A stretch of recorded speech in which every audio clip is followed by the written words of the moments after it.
no such thing that you come to me, super duper God Taji guy, and I got some package to sell you that functions with execution of the function of your birthright. No, it's constitutions for that. All documents are in support of the enforcement of our Constitution. And anyone that deals with documents from government, etc., that doesn't recognize that or pretends they don't recognize that is a liar and a thief, because they're already obligated to it.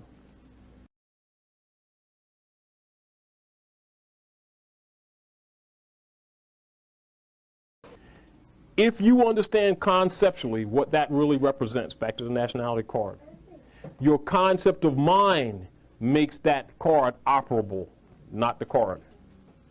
If you don't understand that conceptually, that card and any document you get is only a document of stuff. Man, this is deep. Yeah, yeah, I'm gonna make them do, yeah, yeah. It just means nothing.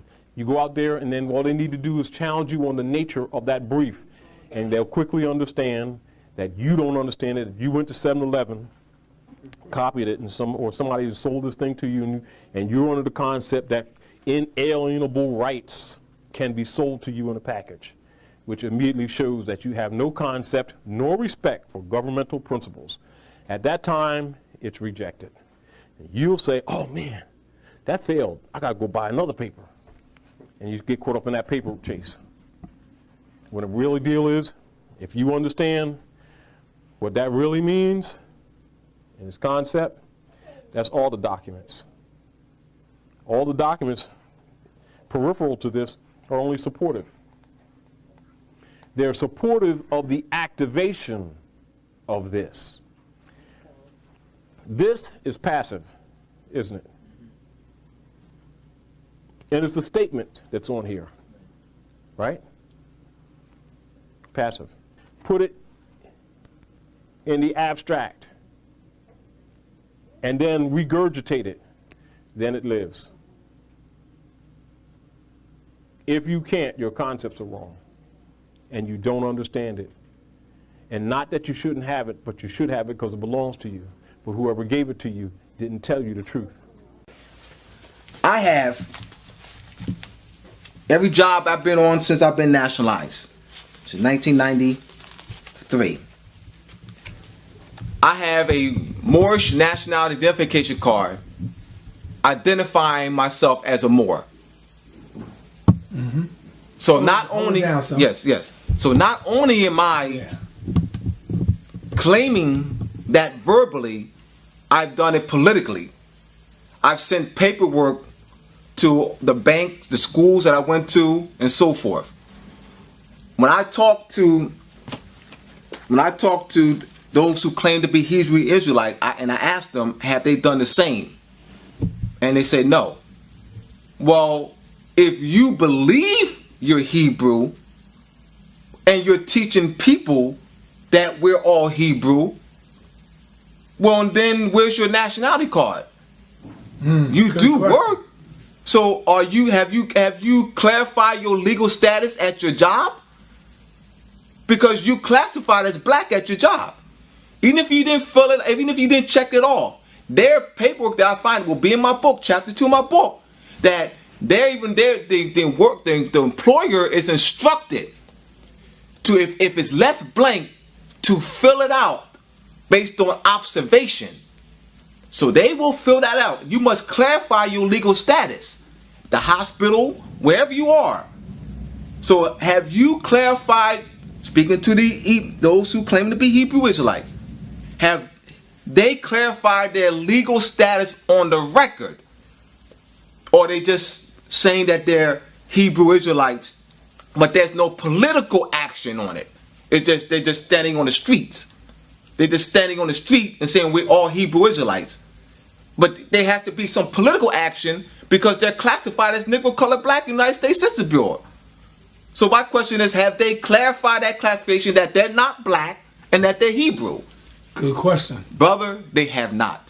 I've asked about 100 of them and not one of them, but it said no, they haven't. So that's the first question, because we want to be, for those who be listening to this, be clear on what the political status is.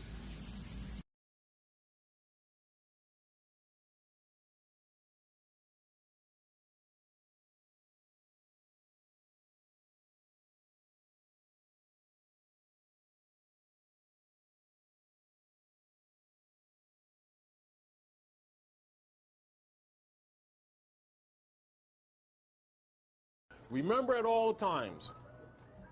One of the things that really got a lot of the secret societies upset and government upset, that really kind of broke the back of this thing, that started this whole cycle in early 1900s, when New Abdul started the Moorish Divine National Movement, and one of the first things he did was start issuing the indigenous people their nationality cards. That began a cycle that they didn't understand at the moment. But what it begins to establish is the true jurisdiction or true sovereign of the land. But if it's not used properly, you can't understand it. Do you understand? One more thing. This is what I fly with, international. You understand? People, sometimes when I'm on the airports, like for instance, we got a call from brothers from Australia today. I got to respond to that. They're aware. Everybody's been waiting for us, the whole world. The United Nations, the nations of the planet.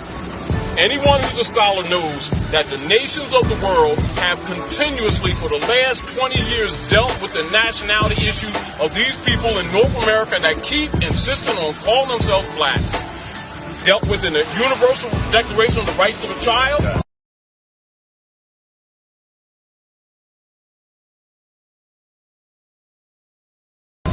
The Universal Human Rights Declaration.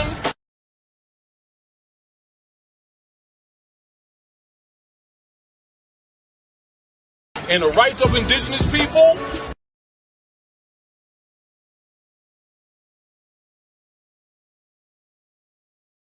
And the rights of indigenous people, with your right to claim a nationality. As a matter of fact, because without it, all the things that we are seeking, we can't get. Now, whether our people are willing to be themselves or not, I'm not arguing that. But they need to have been made aware of that.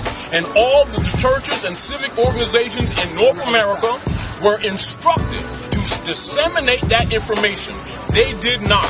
And when the Moors are presenting it, they think it's a Moorish thing. The whole world has dealt with this. And you need to know that you've been sold out by your own people. And that's the truth. And if you can go on the website and find it. The world has dealt with your lack of nationality because they know without it you can't go nowhere. And so all we're doing is spinning wheels, frustrating each other, when the deal is we don't know the difference between brands that we've become in love with and true bloodline, pedigree, consanguine issues. And we better deal with it because the world ain't playing with us. And Europe is liquidating right now because we, who are the true heirs of Northwest Africa, which is North America, in this masonry they call the North Gate, is our land. We keep looking at ourselves after the separation of the planet. We need to look at ourselves before the separation of the planet. You're standing on Northwest Africa. That's the great Masonic secret. That's why no European speaks under the pyramid that's on the back of that dollar bill, because it belongs to you. And it seems so hard to wake these people up to their real political form because we're, like he said, we're all bulled up in what our religious beliefs are, which is only mind control. Let me add on that. When they came from behind the counter and want to take pictures with us? When they was taking our badges, the Asiatic sisters didn't understand because we had a nationality card. Hey, no ID and all that stuff. And so there was a sister, I don't know what nation, she was Philippine or something like that. She saw us and saw the ID. She came from behind and wanted to take pictures. The sisters are looking all like crooked because they thinking Christian, Muslim, that religious mentality, which is really not what this is.